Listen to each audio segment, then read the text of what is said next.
that enhances growth. And that's something that we're going to talk about today. Really thank you again to Title and Second Financial. And I know my wife is recording this, and I just want to say that we represent the community in the United States. Yeah, thanks. So my name is Adrian. I run a YouTube channel called Passive Income Investing with my lovely wife, Erica, right there. So our channel focuses on educating retail investors mostly about income-oriented investing, which of course includes option ETFs like YieldMax. So I just want to say thank you to Title for inviting me. I feel very special to be in this amazing place, the bastion of freedom. So I can't wait to discuss how these ETFs can enhance portfolios to really generate income, and which the goal is, of course, to reach financial freedom as soon as possible, and these products can help with that. And my name is Jason Relke. I'm the head of institutional sales at Citadel Securities. Everything that these guys have just described is all kind of at the front end of the ETF construct and what's going on. Or like the last line of defense when it's time to start trading the options that are embedded in these ETFs. We provide block liquidity for the trading partners that we've established over the years. Gavin and I have known each other for 15 plus years, and that's how the relationship has started. And our goal is to consistently make sure that the guys at Zeta are looking at their trades and thinking about the different constructs, times to roll, helping them actually implement the trading, or providing liquidity to get the best pricing, frankly, which obviously then gets put right back into the performance of the ETF. Okay. All right, so we got through the intros. We're going to get right into the meat of it. I'm going to start with Jay. Just basically give kind of the history of things. How did we get here? Yeah, What did we do? for sure. Yeah, and actually, I have to give a lot of credit to Gavin, who she recommended us to start out. He called me one day and said, "Jim, what if we could do yield on just on calls with Berkshire Hathaway?" I think that was an idea you and Gavin kicked around. I was like, "Sure, we could sell like weekly calls, but it's like 5% and cap at the upside. I'm not sure if that's worth it, but we can look at ARK and Tesla, and maybe we could generate 90% yields." And all of a sudden, the wheels started turning, and a lot of discussions, and really the partnership between Gavin and I had product development, I think, grew from there. So it was really idea, talk to a practitioner. I think we're able to kind of come up with this very first version of YieldMax through Tesla and the ARK fund. Yeah, and what's interesting, and I've talked to some of you about this today, is this kind of thing wasn't possible 3 years ago. Right? The regulators, this is actually a time where regulation changed to the benefit of our industry. So when that regulation changed, you saw the floodgates open, and most people went for, let's do 2 times, let's do 1.5 times, let's do negative this on single stocks. The real innovation of YieldMax was looking at, if you could do something with derivatives and single stocks, what is it that investors really want? Do they need another product to allow them to 2x something today, or do they need something that sells all and distributes income? So to that end, I want to go in, because you are an actual practitioner, maybe tell us a little bit about how you use them for your network of advisors and the people that you speak to, that community that you speak to. I think income is a fundamental part of the total returns that everybody knows that. And when we constructed the portfolio by using our engineering finance and the architectural finance, we're always looking for opportunities to not only minimize volatility or risk, but enhancing the metrics and the efficiencies of the portfolio. When our investors, for example, they're looking for a strategy or modeling in where they can bring their assets in their retirements or they will enhance their income, we always ask the question, and I feel that it's the same thing for any community, because Hispanics, the first thing to say, how can I make a lot of money with less risk? It's very simple. Just let's get into principle of investing. As a value investor, I feel very comfortable by using the income strategies from your ETF there. Again, because it provides another sense of margin of safety. If I'm looking already a marginal safety by selecting great companies, individual companies, and ETFs, which is not easy to find value inside of it because the next level is how an ETF is constructed, we find the way how to really get into value invested in ETF. I mean, set aside of mutual funds, ETFs, individuals, and then enhancing again the income. When we have an income yield per se of 30–40%, and now we have, let's say, 20% marginal safety, I'm adding additional layer of protection. Instead of being 10% or 40%, we can go even 100% of that. Marginal safety, long-term investment. So that's one of the things that I use a lot in terms of my practice, fundamentally constructing a portfolio.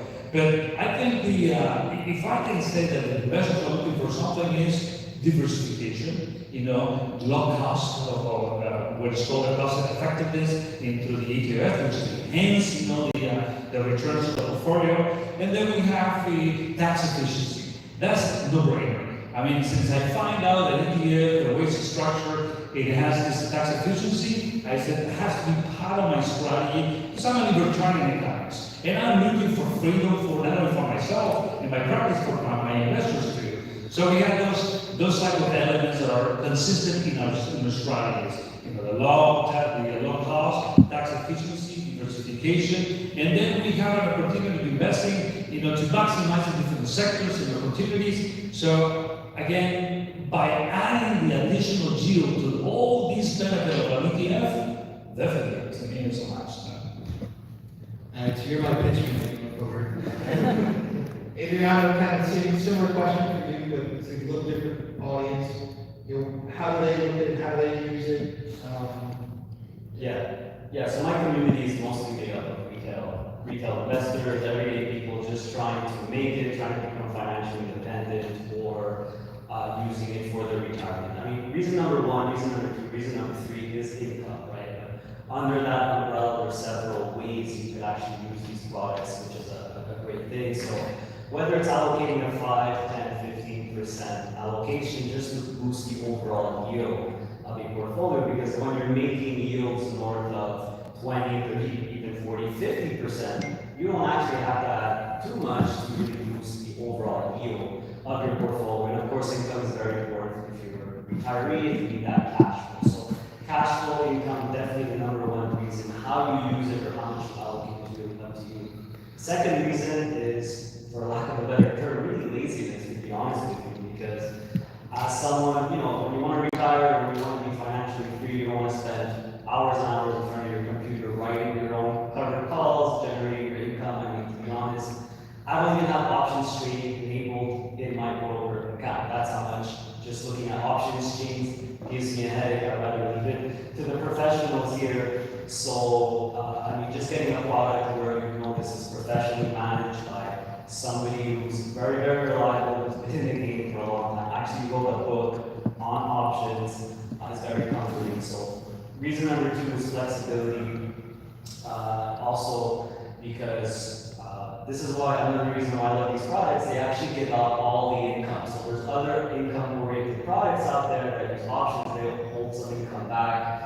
I say, you know what, let me decide what to do with it. So some people just put the drip on, they reinvest it. Some people reinvest that income into other funds, like index funds. So another reason why the community loves these types of funds is they have full flexibility of what to do with that income. Either spend it, pay your mortgage, pay your bills, reinvest it in something else. Then there's other investors who also like buying into hedge their current stocks, right? So they'll have Tesla, they'll buy the YieldMax Tesla just to hedge a little bit, get some of that income. So main reason for sure is income, but there's several reasons under that umbrella that it was That's very thoughtful. I'm going to go to Jason now.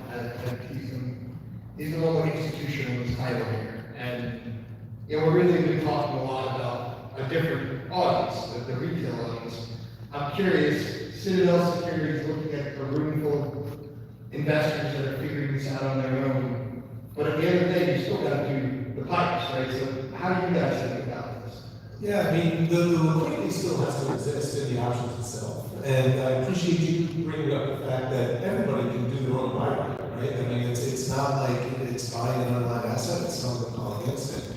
I didn't want you to get mad at me if I were, I'm glad you broke the asset.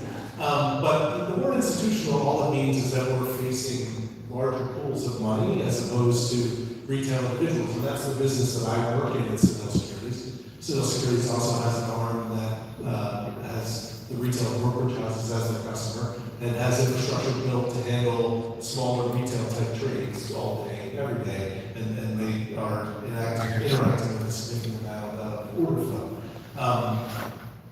The reason that doing it with these pools and why we are interacting with it is there's just a tremendous amount of liquidity in the U.S. options market right now. I've been doing this for probably close to 27 years, and the idea of going to a fund manager, let alone a financial advisor, or let alone an individual investor, and get them to sell calls or sell any option, like sell an option 10 years ago, it was like, oh my God, that's so risky, right? And everybody would run from it, and now you can't get managers to stop something. Like it's the advent of dailies and weeklies, dailies on indexes, weeklies on single stocks, has just created an opportunity for a lot of liquidity to be provided, which has introduced the idea of fund managers using it, which, to your point of regulation to enable actively managed ETFs to exist, has made that blossom too.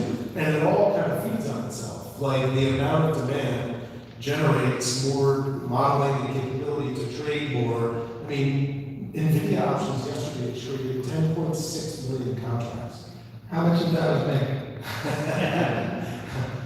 Less of a percentage by the day. I mean, it's really incredible. I mean, OCC cleared options were greater than 60 million contracts. Last year, we averaged 43 million contracts a day. I mean, that's outrageous volume. So the technology's enabled it, the attractiveness has enabled it, the products and the building of the products and the marketing of the products in different channels has enabled it, and it all feeds on itself in some capacity. So the institutional side of things, it's facing larger assets and money, but we all benefit from that. If you look at other geographical regions around the world, the European options market is nowhere near where we are.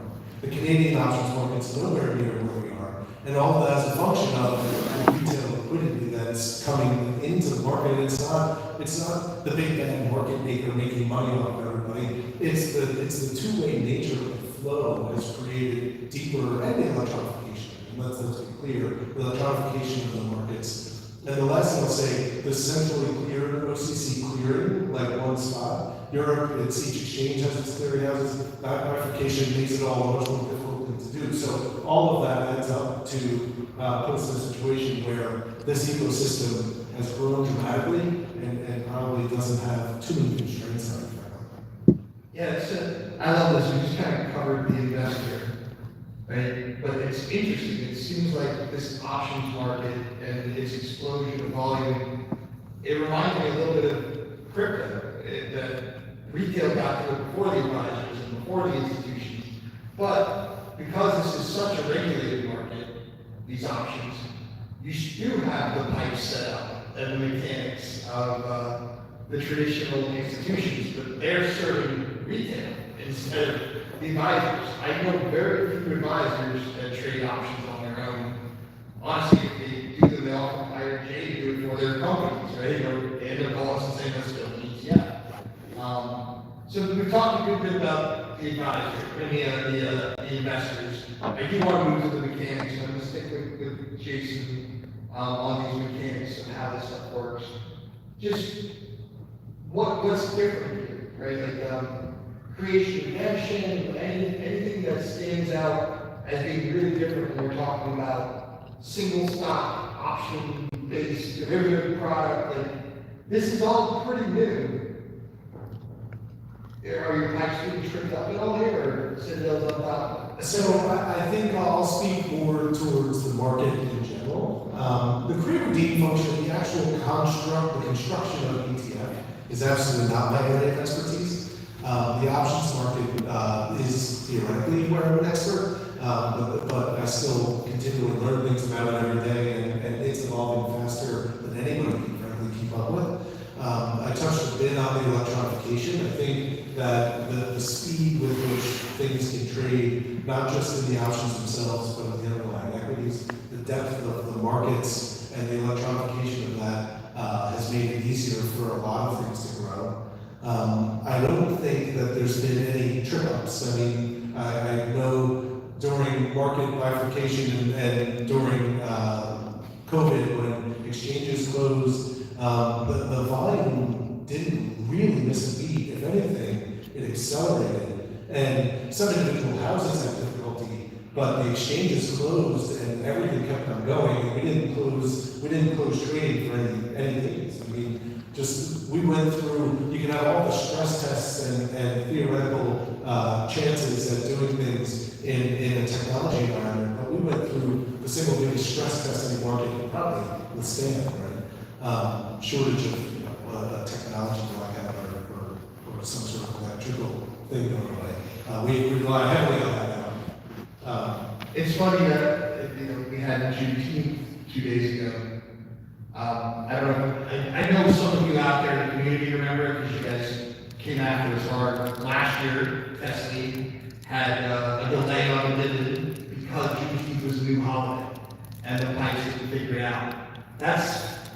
Had nothing to do with us, it had to do with data feeds.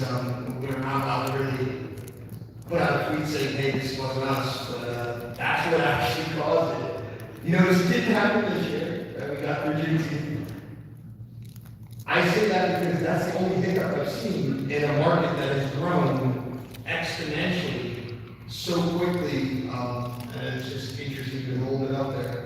I have a follow-up question for Jason on structure. So one of the things that you provide, right, is you are helping us fill our trades, right? When we send you 40,000, 50,000 contracts at pop in these single stock names, right? I mean, that's volume that, coming in a single package is your expertise, right? How to manage that. Have you seen a change on the other side of those trades versus, talk a little bit, because I get the question from the communities all the time, like, how much more of this can you really do? And I know partners like you, I'm really worried about that, right? So tell us a little bit about the other side of that trade, what you guys hold in-house, what you do with that, what you lay off, maybe a little clarity there would be helpful. So, again, I'll speak specifically to us. We lay off very little. The concept of laying off is somebody interacts with Mick and the Zeta trading team, and then they syndicate risk into other risk and liquidity providers. We tend to maintain, in most instances, keep that all in-house. So we lay off very little. The constraints on ability to continue to grow, I think as long as you stay around names that have actively traded underlines, like the options market, the irony is the options market has grossly outstripped, provides significantly more liquidity than it should based upon the amount of underlying shares to trade. And the reason that is you've got delta components, you've got potential to pair risk off, I buy a bunch of options from you, potentially I can sell them to somebody else, like in either big pieces or small pieces. That doesn't happen all that often. But you bubble all the risk up into some sort of a top line level risk limits, and you control your risk at the top line, and then focus in on the kind of individual names as the risk gets a little funky in certain spots. But I think the liquidity of the underlying shares is probably the key component. I don't know how everybody does it, but we don't really do that much trading around the position, frankly. It's a weekly situation where the strike is going to be moved in some capacity, and if you sell us a 20 delta option, that then becomes a 1 delta option, we've got to trade equity against it, most likely. And then if you come in to cover that 1 delta option, or selling a 20 delta option again, then we've got to be creative and work with you guys to minimize the amount of impact that's going to have, again, with the idea being you want to maximize your performance. And we want to be there to help and have that conversation and make sure that the performance is there. All right, so staying on the mechanics, I'm going to go to one of my favorite things about ETFs, which is transparency. And Adriano, I will look at our position, dissect it, tell us what we've done right or wrong. These are really Just curious, what do you think of that? Like as a preferred vehicle on the transparency of these ETFs? Well, I mean, the transparency is nothing short of What's wrong with I him? mean, I've interviewed I'm gonna many, lose many this. fund managers on my channel, and one of the most recurring comments I get when Jay comes on, which I think 3 or 4 times has come on now, is just the level of honesty, transparency, and most importantly, consistency, because he goes on other channels as well. Shout out to my fellow YouTubers and influencers there. And one of the comments I keep getting is, look, he's literally saying the same thing everywhere. So, I'm so boring. It's just like- No, keep doing it. It's fine. Shake it up. Oh, no, keep it, okay. It's a good board, we appreciate it. So, like I was saying before, we're, retail investors, I'm a lazy investor, I don't want to write my own calls, but it doesn't mean I don't want to know what's going on or what the fund manager is doing. So, the website is really good because you have, as far as I know, it's very unique. The YieldMax website, you can actually see the trades. And it's very clear in the prospectus. We're selling weekly calls, 5% out of the money, up to 5% of the money. So it's very, very important for retail investors because, like I said, we don't want to do it, we don't want to do the work, but we want to know what's going on. So the level of transparency, consistency, and what these funds have delivered is nothing short of incredible. All right, so Jay, McKinnon's going to go to you, just for the record, kind of give the YieldMax 101, the short side, the long side, the pairing together concepts, the iron condor that we're hearing about. Yeah, so everybody just heard the description of YieldMax. You just touched on it, right? The synthetic longs, so we want to sell calls 0 to 50% of the money. Typically, it lands at 5%. Great. Everybody here is familiar with that tactic. What is new now, which is what you're alluding to, is the fact that we have long and short, or let's say bullish and bearish, inverse ETFs. And so the pairing of that is starting to become a little interesting. That was always our hope, that people would understand that, hey, having an inverse can, limit some risk, but we're essentially creating, and I'm going to thank Max for restricting me out on this one, a short strangle, right? Short strangle. So, the market stays in a range, and you should generate net positive premium. If it moves dramatically one way or the other, then you can still have a loss. And the dynamic of that is, let's say, for example, Tesla is capped on the upside. So you make some money, at some point you stop making money, we don't know that's in the standard covered call. But the inverse crash, which is a covered put, continues to lose money as the market goes up, right? So while you have this period where they offset, then there's a period where they're neutral, and then there's a period where actually your net loss occurs. However, putting those two together has been always our hope that folks figured out. Now I don't have to be so biased on the direction of the underlying. So the inverses, I believe, are going to focus on our next 2 launches. We haven't announced those yet, so let's say keep an eye out for that.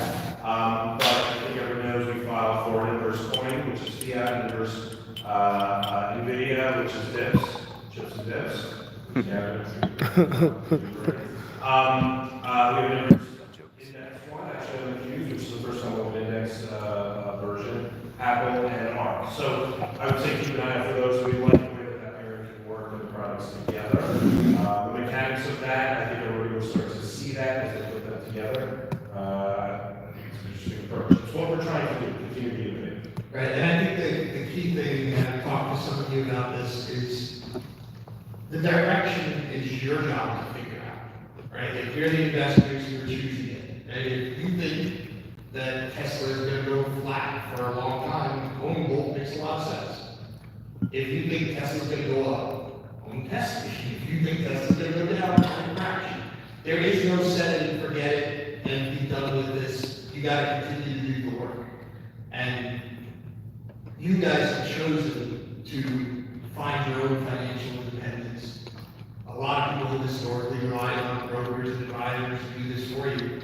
They're not getting educated here like you folks are. You guys are doing the work. But if you're going to use the pair, know that you're making a bet that things are going sideways. Otherwise, make a bet on what you believe is going to do. And to that end, I think, Manny, I know you own a number of these. You guys make the decisions, right? The kinds of games you look at home, which ones you want to have the hedge of the income from. Do you want to talk a little bit about how you use these in portfolios? Right. I think the formulas or the weights that we use, anywhere from 60/40s or 30/70s, all going to depend on the investor risk. But we design a series of models, from being the most conservative to aggressive, and then we have our own SMA account. And we use the democratization of ETFs in terms of distribution. And what I used to do in the past is start dealing based on closed-end funds, driving some of this income, and then analyzing legally, going to the scanner and review what's inside. I mean, when I review Jay's strategy, he knows that I had a few conversations with him, but we knew basically who was the portfolio manager from his behavioral finance, behavioral economics, to how he reacts and things like that, and watching his videos. That's what I do basically. Not only the economical or financial part, but is how a portfolio manager like yourself, Jay, how do we react in the drawdown years like 2022 or even COVID or going back to the 1997? It was the first one. It was something else. But the thing is, when we use this type of strategies, my target goal as a portfolio manager is to reduce maximum volatility, enhance the efficiency of the portfolio, and with those type of dividends, like that you were explaining before, satisfy the needs of the investor.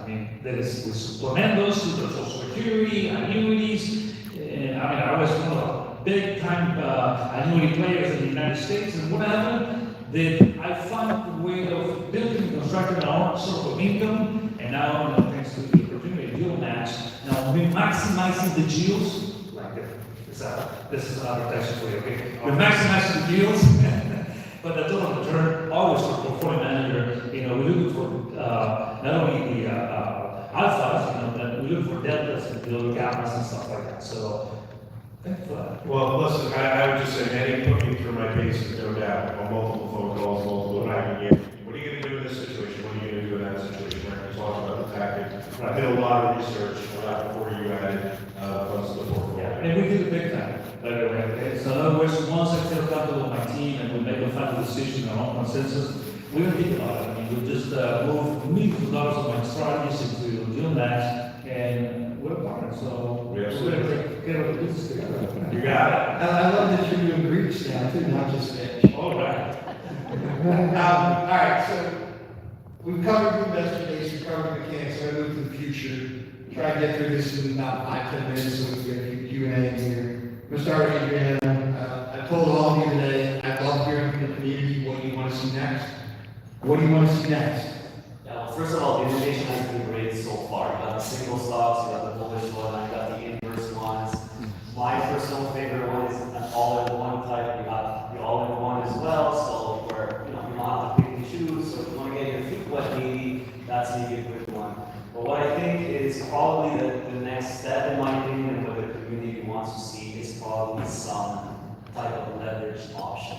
So just like we don't want to write our own calls, we're kind of lazy, a lot of us retail investors, myself included, I don't want to deal with my broker to take margin and borrow money. I'd rather leave that again to the fund manager. So I think leverage, adding a little bit of leverage to some of these products could make sense. It doesn't have to be a whole lot.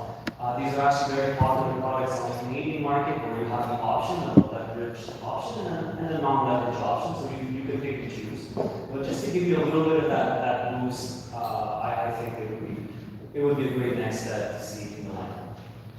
All right. So let's go to Manny. Similar question. I know you've been working on some product development stuff. Right. What do you think should come next? I think the Jay's what I have in mind, not only the models, but I need to stuff. And since I come in from the financial advisory, and I'm in front of a lot of brokers, in fact, I have a presentation of 680 brokers that we gave to those. What they need is exactly what we have to bring to the table. Downside protection, no outside limits, and then diversification, but at the same time, high yields. I know we can build it. Insurance companies, like I said, we're doing something similar, but we're going to do that. There's no way.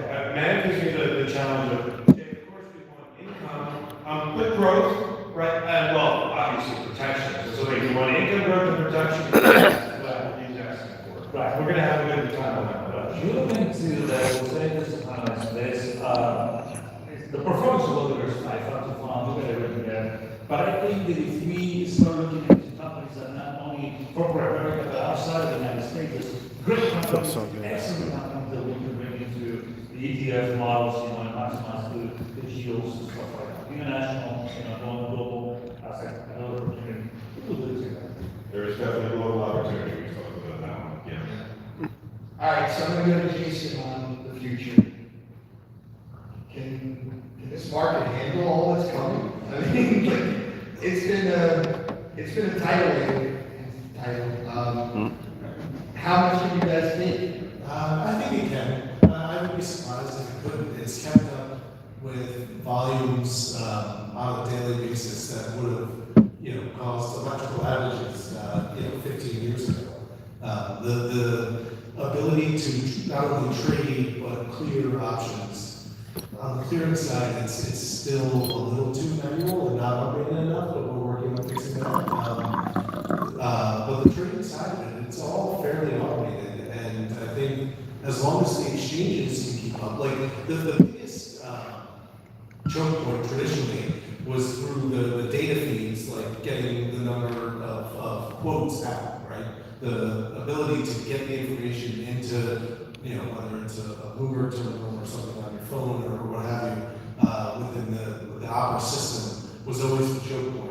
I haven't heard anybody mention that in a really long time, and I don't know if that's because Opera spent a tremendous amount of money on getting their pipes up to speed, but there's no shortage of introductions of additional struts and maturities and that type of thing. And it always seems to be the amount of data that it consumes, and I haven't heard that complaint in a while. So I think that from that perspective, it certainly can keep up.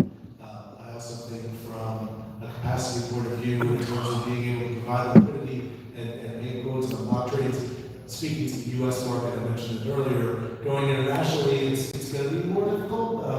Those like European options, single name European options listings and ability to trade on European underlyings is not maintained anywhere near the pace of growth that we have in the U.S. The one spot that has volumes that are similar to the U.S. is India, actually.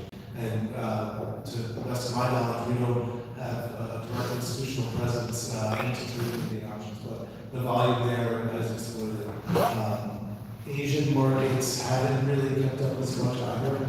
I think the underlying or the individual investor motivation is different than it is in the U.S. I think a lot of, in the U.S., if you think about over the past 5 years, the growth of interest in options trading in the retail investor base, it coincides closely with the gaming, the ability to trade sports betting on your phone. It's the ability to cash out of a game, of intraday, all of that type of stuff. There's a very similar kind of growth pattern to the two. All right, good. I'm gonna put it on the record so you all got it back. All right, Jed, I'm giving you the last formal question, and then we'll try to give the audience. We've had so much happen in such a short amount of time. What are you most excited about? Is it the multi-leg products? Is it the fund of funds? Is it the shorts? Is it just the next names? What are you most excited about in the YieldMax suite? Yeah, it's actually almost like this realization finally that the investing community is embracing options the way that they are, right? Well, of course, I think we have put out great products, innovative products, and there's so much more on the back burner that if you guys have talked to some of the other people in this room, you may get hints here and there what's coming. But for me, the thing that's actually most exciting is that the world is going to see options can be used for long-term investing. And options can be an enhancement. Options are not just speculating on if a stock's going to beat earnings or not and have a profit from that. Yes, of course, it's always the fun thing to watch on the fast money. But for me, when I started my firm, it was about letting the community know, letting the investment community, there's a better way to invest than you can do it with options. To me, finally seeing that happen is important. Like our advisor business is fine, we've had growth there, but it's this kind of wave, tidal wave, literally what's happening in this space that's exciting me the most. The fact that the world is embracing options is number one thing I'm trying to get done, and it's happening. So thank you. Wonderful. All right, we got time for one or two questions. Anybody have anything? If not, I've got some ahead of time, so. I'll follow up on what Jay said. Okay. So, what can YieldMax or Title or anyone do? Because the average investor knows nothing about options. They're scared of options. Yes, they may even invest in YieldMax, but still, they know nothing about options. So, how can you guys educate them, or how can anyone even educate them if they're not? I don't know, if they're just so scared of This is a good it. question, and it's, I was praising regulators earlier for making it easier for us to bring products out like this. They have not made it easier for us to communicate about it. Yeah. So honestly, the best thing we can do to help educate is go on your shows, right? Because in order to explain this in depth, we have to put so much disclosure on it that nobody will ever read it. So there is this attempt by regulators to protect that often goes the other way. And that's why communities like yours are so important, and why everybody up here is happy to talk to the community and answer questions and explain the things that we've learned investing in these spaces for 30 years. There are good actual non-regulatory bodies like the OCC. They do put out some good stuff. They will help, but even there, they can only go so far, right? Our country definitely suffers from a lack of financial literacy and education. This stuff should be taught in school. I was talking to our son the other day, and he asked me, how do you know this stuff? Where do they teach this to you? And they don't teach this to you, almost anywhere. So what you folks do is super important to that. I don't know if any of you want to add to that. And you do a lot of education, you're like Yeah. both sides of this. Yeah, thank you. What you do. What we do basically is financial seminars, educational seminars, and we can run from the salary, and we've been doing it for over 40 years. We have done over 4,000, it's gonna be 4,004 seminars in my career, so now we introducing as portfolio manager, and when we bring our investors, we teach them exactly what we do inside of the models, instead of an ETF, what's going on inside. So we provide seminars besides being a regular on a daily basis, and then in social media, and then I have a great team, I have Darren, I have our wife Lee, and manage the adult center. They always in contact with thousands of investors that we have. We created a magazine in Spanish by compliance as we used to, and the latest magazine that we structured is about exclusive investment. The ABC, in fact, I did it ABCDEFs.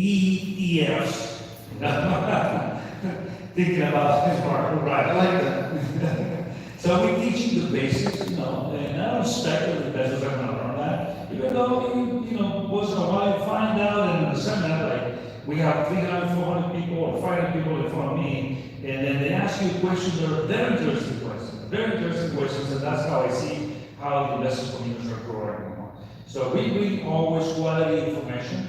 I'm more, as an economist, I bring more theory behind that. Like for example, in my own portfolio, I use three theories behind that, and then two mechanisms, and I'm adding now the YieldMax just to have an enhanced protection to the portfolio.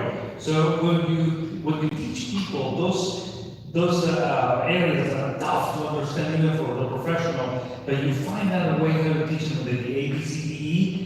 Finally, we said, the community is growing, and we're building, a great portfolio. We maximize every time we have a seminar, we collect millions and millions and millions of dollars. So I don't have any doubts that the community of the YouTubers, and then radio, digital. In fact, we just need our own radio, digital radio is live, in fact, today for the sake of just 24 hours. So I feel very good. Wow. I feel very good. That's great. Did you imagine that? That's a lot. That's basically what we invest a lot of resources in the world. We invest a lot of park a lot of resources. We put millions of dollars into technology, innovation. We teach, we bring great portfolio managers and strategists and teach the community. Remember,